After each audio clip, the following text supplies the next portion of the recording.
बिस्मिल्लाहिर्रहमानिर्रहीम। अस्सलाम वालेकुम नाज़रीन, मैं हूँ साकिब बशीर। मेरे साथ मौजूद हैं सिकंदर जुल्करनैन सलीम साहब, बड़े सीनियर वकील हैं और इमरान खान की जो लीगल टीम है उनमें लीड काउंसल है। ख़ास तौर पर जो तोशा खाना का केस भी है और साइफ़र का केस है, यहाँ इस्लामाबाद हाई कोर्ट में इन पर अपीलें हैं। इससे कबल जब ट्रायल था तो तब भी सिकंदर जुल्करनैन सलीम साहब जो है वो लाहौर से यहाँ आते रहे हैं और इन केसेस की पैरवी करते रहे हैं और बड़े मंजे हुए जो है वो वकील हैं, साबिक जज भी हैं, फौजदारी में बड़े माहिर हैं। आज की जो इस्लामाबाद हाई कोर्ट की जो प्रोसीडिंग थी उस पर हम कुछ बात करेंगे, क्योंकि FIA के प्रोसिक्यूटर जो वो भी साबिक जज हैं हामिद अली शाह, उनकी जानिब से दो एतराज़ात उठाए गए हैं। एक एतराज़ तो ये है कि उनका ये कहना है कि ऑफिशियल सीक्रेट एक्ट जो है 1923 का, उसमें अपील का जो है वो राइट ही नहीं है। और दूसरा एतराज़ उनका ये है कि जो अगर मान लिया जाए कि अपील है तो इसमें जो दो जजेस ये केस नहीं सुन सकते, मतलब डिवीजन बेंच नहीं सुन सकता, सिंगल बेंच सुन सकता है। तो इन एतराज़ात पे जो है वो सिकंदर जुल्करनैन सलीम साहब का क्या मौक़िफ़ है और इस पे क्या काउंटर आर्गूमेंट जो है वो बज़ाहिर क्या बनता है, क्योंकि जो इस अपील में बाकायदा तौर पर बैरिस्टर सलमान सफदर ने पिछली समाअत पर आर्गूमेंट शुरू कर दिए थे और उन्होंने कहा था कि मैं 1.5 से 2 घंटे लूंगा और इसको जो है कंक्लूड करूंगा।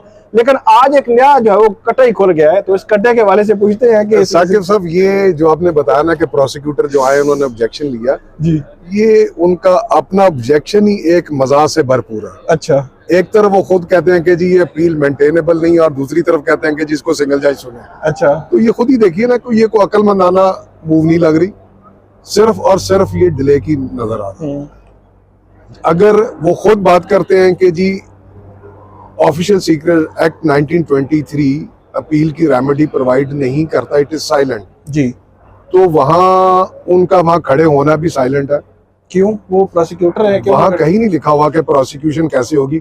अच्छा, एक्ट में नहीं लिखा हुआ ना, वो 1923 ऑफिशियल सीक्रेट एक्ट में उनका खड़ा होना कहीं नहीं लिखा हुआ। अच्छा, तो अगर हम ये चीजें एनालॉजी ड्रॉ करते हैं कि 1958 क्रिमिनल लॉ अमेंडमेंट एक्ट के तहत इसको ट्रायल किया जाएगा जी, तो जो अपील होती है ये हमेशा कंटिन्यूएशन ऑफ ट्रायल होती है। ठीक है। तो ये तो बेसिक सबक होता है एक फौजदारी कानून में, और कभी भी पाकिस्तान में कोई ऐसा कानून दुनिया में नहीं है जो रेमेडी लेस हो, कि जिसकी अपील ना हो।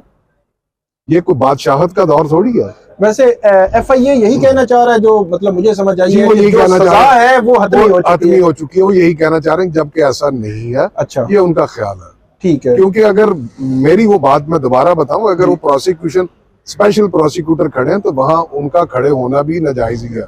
और जो दो जजेस की बात कर रहे हैं कि दो जज नहीं सुनेंगे, एक सुनेगा, वो एक मजाक वाली बात है ना। एक तरफ कहते हैं कि अब ये अपील हो नहीं सकती, दूसरी तरफ कहते हैं दो नहीं सुने एक सुने। लेकिन उन्होंने कहा था कि अगर ये मान लिया जाए कि अपील है तो फिर कोई लाहौर हाई कोर्ट की, मेरे ख्याल में कोई सिंगल जज की जो वैसे जजमेंट जो है वो डिवीजन बेंच के वो उस पर बाइंडिंग भी होती है। अगर इसमें अगर कोई लॉ पॉइंट इन्वॉल्व ना हो और अगर सिर्फ एक वैसे प्रेसिडेंट हो, रूटीन का मैटर हो, तो वो इतनी खास नहीं है। तो इस पे वैसे क्रॉस बॉर्डर क्या पोजीशन है? वो इंडिया के cross border 1923 official secret act में काफी सारे केस हैं, वहाँ अपीलें भी दायर होती हैं और काफी सारा मवाद मौजूद है।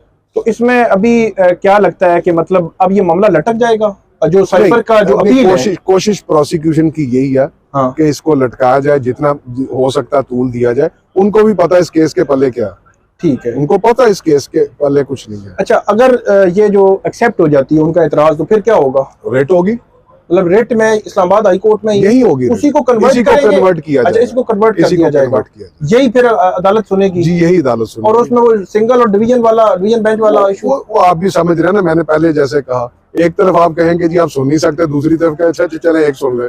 सही है। और अपील साइफर की शुरू हो चुकी है, उस पर आर्गूमेंट्स, तो आपको कितना लगता है कितनी हियरिंग्स होगी उसमें? रमजान में कंक्लूड होता नजर आ रहा है? कंक्लूड होता नजर आ रहा है। और जो तोशा खाना का आखिरी सवाल है, वो शायद एविडेंस लंबी है, वो थोड़ा सा टाइम लगेगा, मगर वो भी हो जाएगा अगर वो उस तरफ से प्रोसिक्यूशन नैब जो अगर डिलेइंग टैक्टिस ना करे तो। बहुत शुक्रिया सिकंदर जुल्करनैन सलीम साहब ने हमें बताया बड़ी तफसील के साथ कि आज के जो FIA के जो एतराज़ात थे वो एतराज़ात क्या थे और उन एतराज़ात पर क्या जो है वो जवाब है। आज की जो समाअत है उसका कुछ अहवाल मैं आपके सामने जो है वो रख देता हूँ कि वो अहवाल है क्या और कैसे जो है वो समाअत शुरू हुई। चीफ जस्टिस आमिर फारूक और जस्टिस तारिक महमूद जहांगीरी जो है वो उन्होंने आज की जो समाअत जो है वो की है। और आज इमरान खान के जो वकील हैं बैरिस्टर सलमान सफदर, सिकंदर जुल्करनैन सलीम, बैरिस्टर अली जफ़र और जो दीगर जो बुकला हैं, बैरिस्टर जो है वो गौहर अली खान, वो भी यहाँ पे मौजूद थे और उन्होंने भी ये जो आज की प्रोसीडिंग है वो देखी है।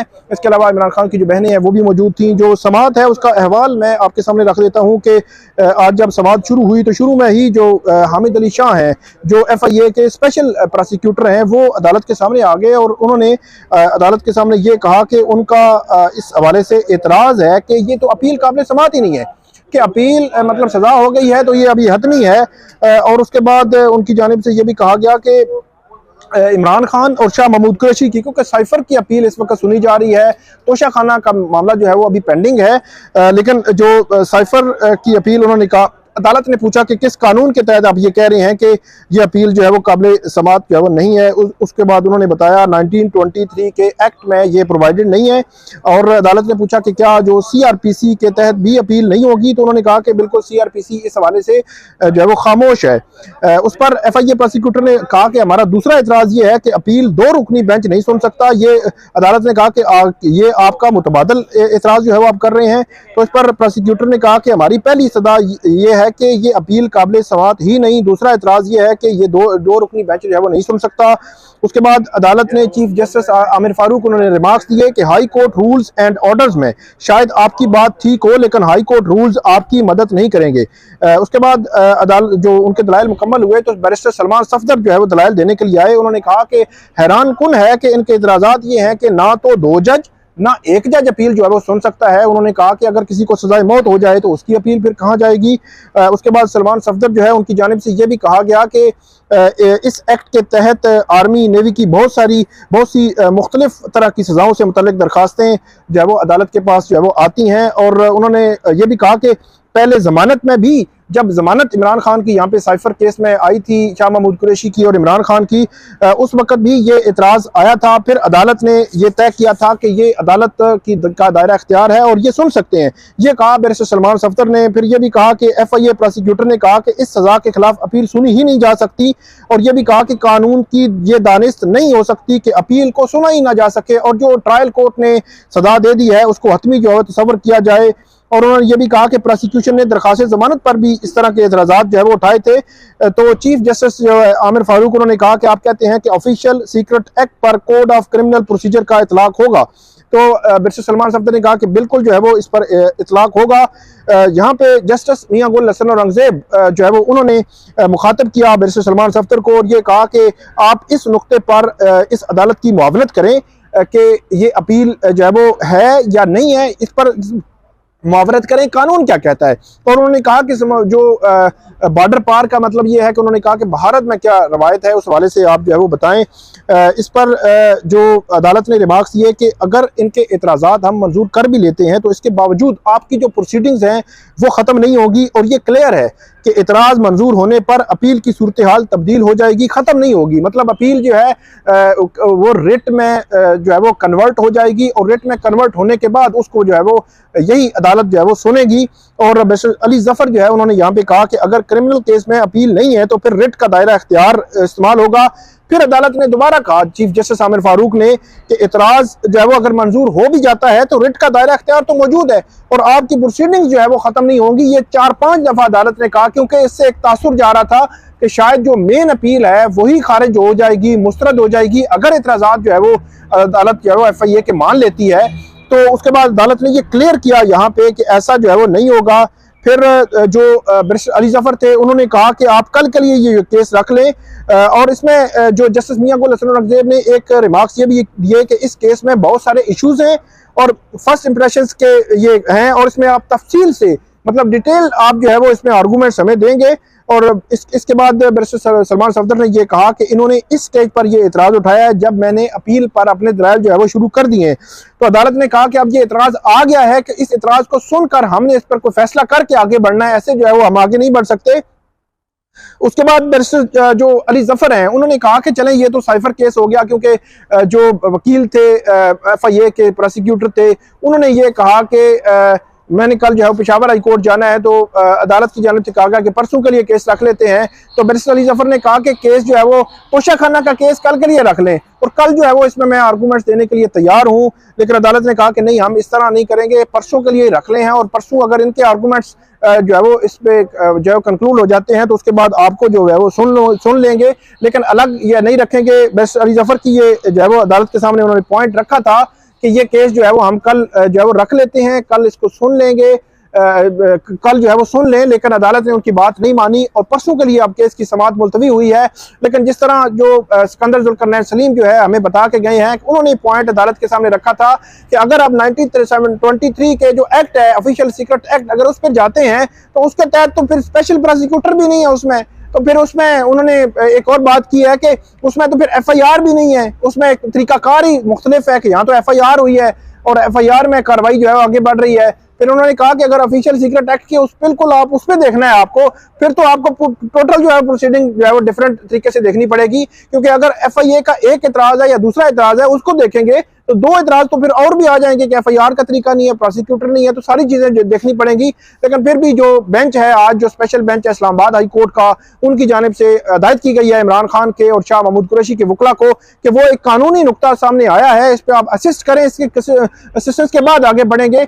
तो ये जो कानूनी नुकता आया है, इससे ऐसे लगता है कि बुध के रोज इस पे आर्गूमेंट्स होने के बाद इस पर जो है वो कोई ना कोई ऑर्डर पास हो जाएगा कि FIA की इस कानूनी नुकते पर जो इतराजात हैं वो एक्सेप्ट होने हैं या जो है वो मुस्तरद होने हैं। अगर मुस्तरद हुए तो फिर अपील आगे बढ़ेगी, अगर एक्सेप्ट हो गए तो फिर जो है वो इसको अदालत रेट में कन्वर्ट करके इस केस को सुनेगी। लेकिन उसमें फिर मसला आ जाएगा कि इसको सिंगल बेंच ने सुनना है या डबल बेंच ने सुनना है, ये भी एक जो है वो इशू आएगा। लेकिन इसको अदालत जो है वो कैसे देखती है।